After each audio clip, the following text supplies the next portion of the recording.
part of the Press Play Podcast Network. Look up in the sky. It's a bird. It's a plane. It's Superman. This is Jason J. Lewis, the voice of Superman on Justice League Action. This is Mark Wade, writer of Superman Birthright, and you're listening to the Krypton Report.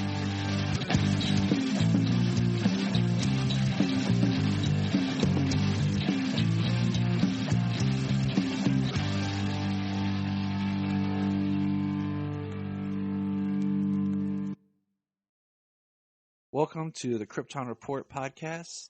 I am your host, Tyler, the Man of Steel. No, actually, that's James. My bad. But I'm the Man of Tomorrow and the Superman of Blue.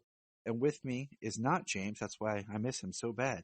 But over on another Earth, there exists the Kingdom Come Superman, a man of action. That's right. Even with the white growing up top, Mr. Anthony Desiato. What's up, buddy? I feel like I'm getting roasted right off the bat here. Roasted? You just got elevated to Kingdom Come Super. I mean, that's a man of action. That's you, man. That's true. I mean, it is an honor to be deemed the Kingdom Come Superman. It depends though which point in the story we're talking about, because for a lot of it he's not that man of action, but he eventually gets there. So no, I'll take it. I gotta own these white temples. I know. That's where I'm there too. I wear the hat when I record a video because the what do you call it? The headphones keep the hair back. It makes my forehead look huge. It makes me look like I'm going more bald. I'm like, dang it. I still have hair. It just doesn't look like it. All right. So we'll rewind. The man who dresses like Brandon Routh from the Crisis event, Anthony. I'm very happy to be here. Thank you for having me. So Anthony and I, now as of this recording, we're not sure because Anthony and I just recently recorded, we discussed the Kirk Allen movie serials. And as in that, which you'll hear soon on his show, Digging for Kryptonite, I talked about how I plan on watching the Adventures of Superman, the George Reeves series. And so what I did was, after we had watched the serials, I watched the Superman and the Mole Men, which is technically the first movie of Superman. Even though it only clocks in at 58 minutes, it is considered a feature. And I watched it and I messaged Anthony like, hey, let's just talk about it. Because I know you had recently seen it when you did your George Reeves discussion and everything. And it is a very interesting topic, not only just because of being the first Superman movie, but, we talked about just a little background. Superman versus the Atom Man serial was 1950. Superman and the Mole Men is 51, and then the Adventures of Superman TV show would be 52. This film was originally supposed to have Kirk Allen, but he wanted too much money. So they went out and got this George Reeves guy. And I'm not sure how Phyllis Coates entered the picture. I was trying to figure it out. If, they offered to Kirk and not Noel. But this was done with George, and it feels like an after-school special. Just an elongated after-school special with Superman. But before I go too much more, what are your first thoughts on it? No, I think it's interesting. I mean, first of all, I like the way that you're going about this because you're going chronologically. So, like you said, we watched and discussed the Kirk Allen serials. Now you've watched Superman and the Mole Men, and then I know you're planning to get into the George Reeves series proper. So I basically did it all backwards because I watched the first two seasons in particular of the George Reeves show first, and then a sampling of episodes from the color seasons 3 through 6.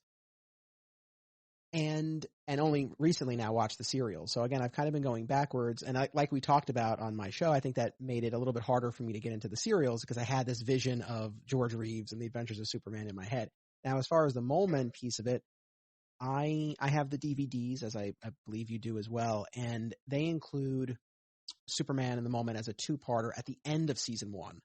So that's the way I watched it, which was interesting because I already had 24 episodes of the series. And then I had this odd little two-parter at the end of it. But in a way, I think that almost helped because I think I was really able to fall in love with this version of Superman and Metropolis and the Daily Planet over the course of those 24 episodes before. Not that I wouldn't have liked it if I started with the Mole Men, but I'm kind of happy that I watched it the way the DVDs sequence them.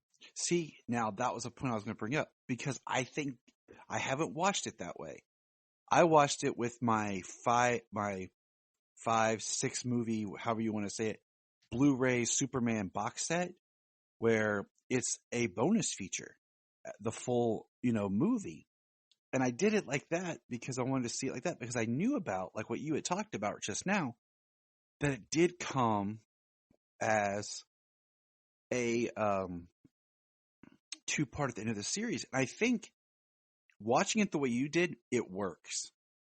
Because you establish Clark, you establish Superman, you've established Metropolis. And because the story starts more like a television. I guess it was designed to be a pitch for a TV series. And if it wasn't picked up, it was going to be a movie.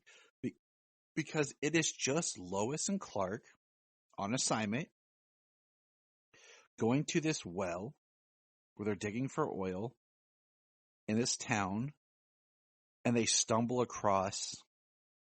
Clark realizes that there's tools that are being buried. He's like, "Oh, there's a bigger story going here." As they're closing this drilling, and then come to find out, they dug up phosphorus deep into the earth. The earth is hollow, and these mole men crawl out of it, and they're terrorizing this town. And they're not really terrorizing; they're just like lost, trying to explore it, and people are freaking out.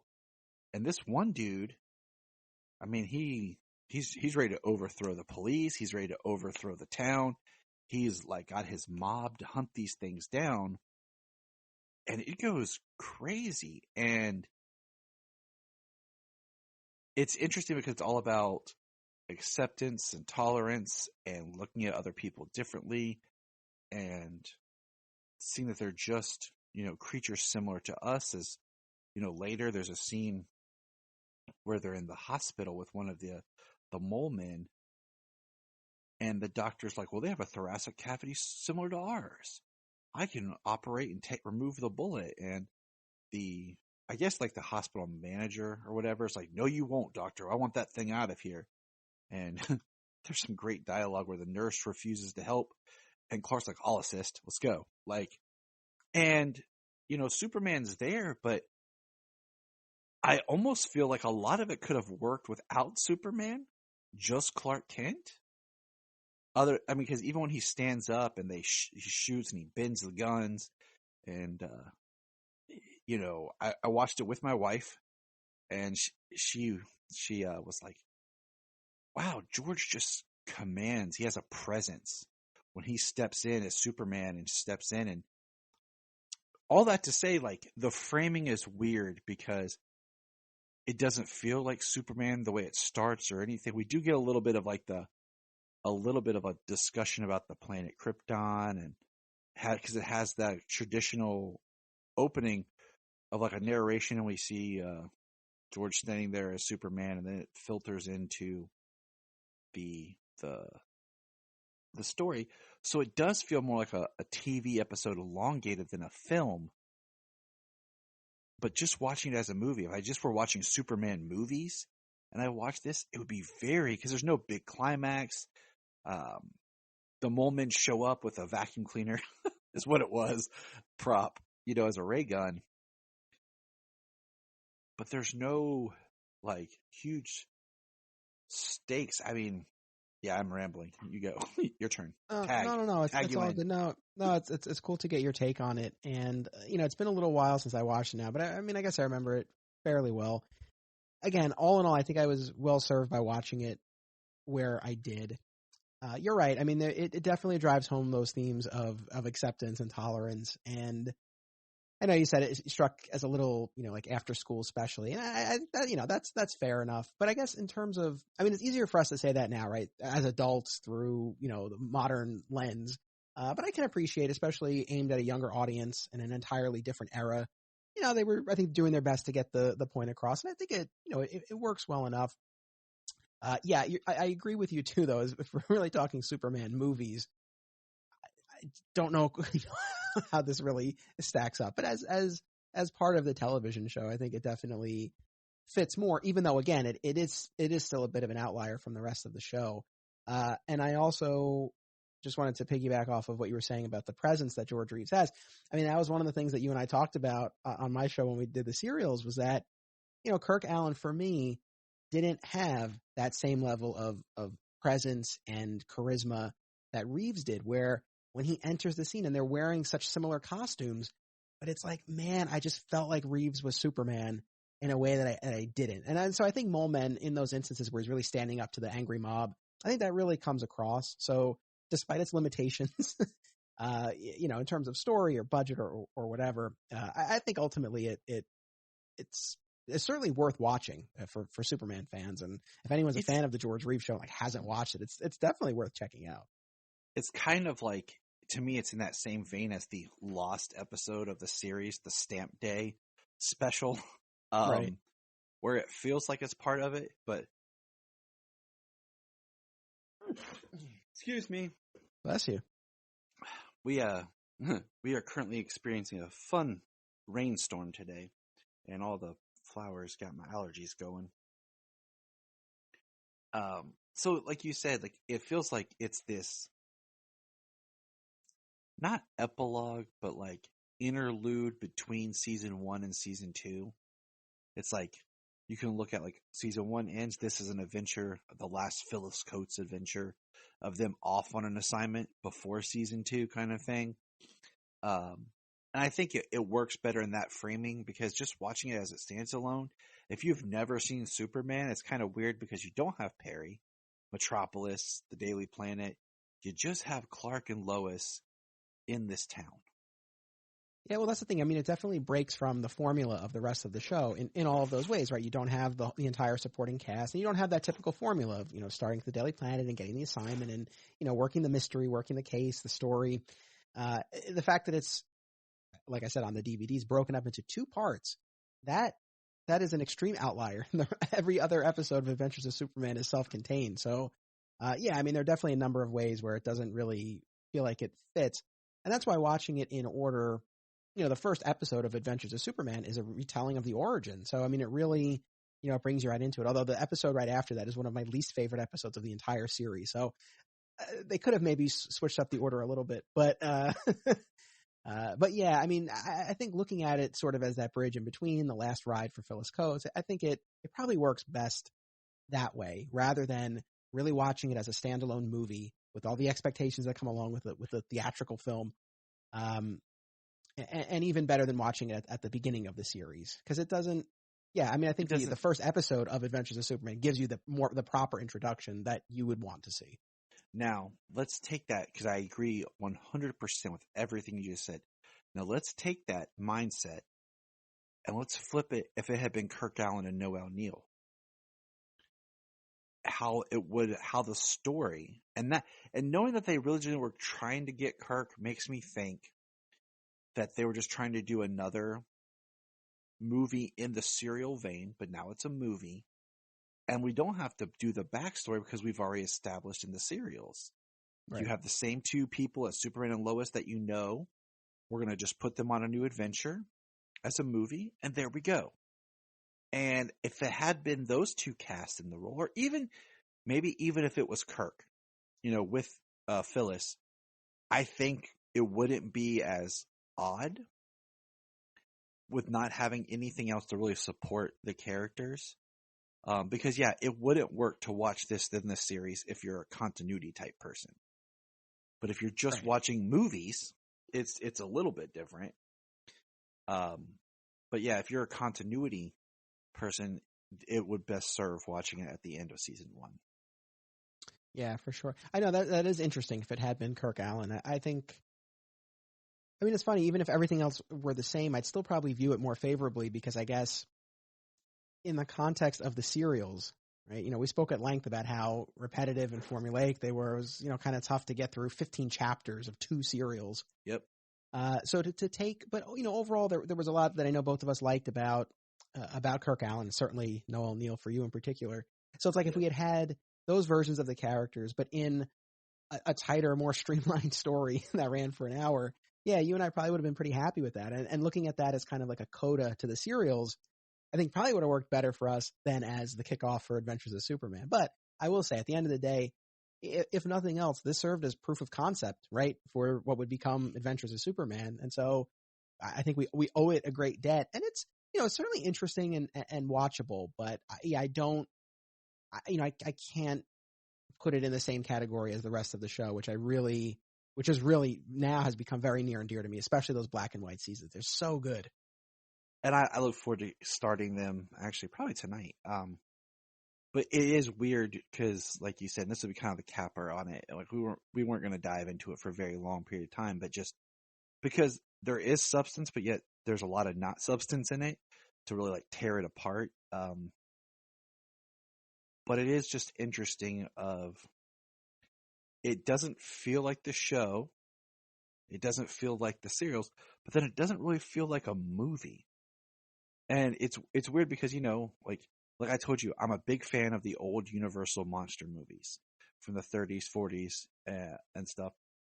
And just thinking about how those films are paced, and even them are like an hour 10, an hour 5 or something.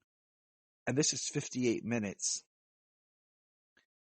And it just feels a little paced odd. So it's an interesting kind of peek at what was going on at that time as we shifted from serials to film. And I would love to find ways to know more about the production of it than the little bit that I discovered that it was, supposed to be a movie or a pitch for a TV series, and then they would make it into a movie, which is always fun, because you and I don't think has ever talked about it. Maybe, I don't know, that the first episode of Lois and Clark, The New Adventures of Superman, is shot like a TV movie.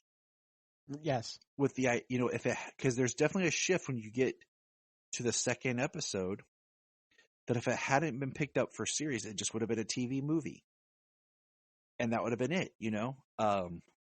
So, you can go, if you go and you watch the pilot of Lois and Clark, you can see that because it actually was shot on film compared to the taping that was the rest of the series would then be done with. But all right, final thoughts on Mole Men. What would you kind of give it out of a 5-star rating? Oh, that's hard. Okay, a 10-star rating. I like the 10-star rating. It gives more flexibility for stuff that's really bad and stuff that's really good compared to like just out of 5. I mean, look, in terms of, how compelling or entertaining do I really think it is? We'd probably be on a 3 or a 4. I think we would be on the low end of the spectrum. But, and look, this comes up when we talk about some of these things. This probably falls into the category of something that I can respect and appreciate more than it really lights my fire. So there's a lot of value to it. But yeah, just in terms of how much I enjoy it, I would probably say a 3 or 4. Where would you put it? I drop it on a 5. 5, all right. Low, going back and forth with the entertainment value, but then like the George and everything, I'm like, just drop it at a 5. So thanks, Anthony, for joining me on this quick discusn Superman the Mole Man. Where can people find you online? My pleasure. So Digging for Kryptonite is the Superman podcast I do. It's on all major podcast platforms. And you can follow on Twitter at Digging for KR Pod and on Instagram at Digging for Kryptonite Podcast. And we also have a Facebook page as well. So I hope people check out the show and reach out. And check out his Patreon for Digging for Justice, which has been a pleasure monthly to listen to as he digs into movies. So far, he's had, at the time of this recording, there's been 3 episodes, and they've been a blast. So, well, I appreciate that. The next 4 are the Batman movies from the 80s and 90s, so it should be fun. And I'm looking forward to that. I really am. So check that out, everybody, and remember. What's up this time? We just want to say, if you've enjoyed this podcast, please check out other podcasts on the Press Play Podcast Network. Remember to check out Krypton Report on all social media platforms. Go to linktree.com/Krypton Report. You find all of our information right there. If you want to keep Krypton from exploding, join our $1 a month Patreon. That's right. For $1 a month, you'll get extra special content that you don't get on the main show. like movie commentaries and whatever else comes out of our mouths. So check it out, patreon.com/Krypton Report. If you are like Tyler and James and can't get enough super talk, check out these other podcasts. Digging for Kryptonite, Supergirl Radio, The Last Sons of Krypton, the Superboy Legacy Podcast, All-Star Superfans, Superman the Animated Podcast, The Aspiring Kryptonians, Always Hold On to Smallville, Caped Wonder, The Geek of Steel, and Truth, Justice, and Hope Podcast. Hey, we're going to press pause and hear a few words from our other podcasts on Press Play Podcast Network. Hello, Brooks here with the Books with Brooks monthly book club podcast. Here's how Books with Brooks works. We read one book a month and then we talk about it. Classics like Stephen King's The Shining, debut novels like We Are the Brennans by Tracy Lang, and tons of other compelling, life-changing stories, one book and 1 month at a time. So come read along with us and then listen in. This is Dan Jurgens, and if you want to have a good time, keep listening to the Krypton Report.